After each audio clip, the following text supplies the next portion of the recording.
તો બોટાદમાં દીનદયાળ ચોક ખાતે જિલ્લા યુથ કોંગ્રેસ દ્વારા જીવન જરૂરી ચીજવસ્તુઓના ભાવ વધારા સામે વિરોધ પ્રદર્શન કરાયું છે। આ પ્રદર્શનમાં યુથ કોંગ્રેસના કાર્યકર્તાઓ, હોદ્દેદારો, મહિલા મોરચા અને શહેર કોંગ્રેસના કાર્યકરો જોડાયા હતા।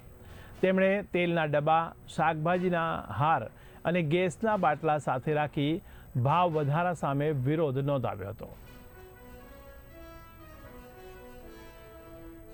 આ મોંઘવારીના મારથી જે ગરીબો પીડાઈ રહ્યા છે એના માટે બોટાદ જિલ્લા યુથ કોંગ્રેસ અને મહિલા કોંગ્રેસ ને બોટાદ શહેર કોંગ્રેસ તમામ કોંગ્રેસ પરિવાર સાથે રહી અને બોટાદ જિલ્લાની પબ્લિકને જે રાહત રહે, જે આજે આ દેશમાં મોંઘવારીનો માર બહુ અતિશય વધી રહ્યો છે એના માટે ઉગ્ર વિરોધ કાર્યક્રમ રાખ્યો હતો।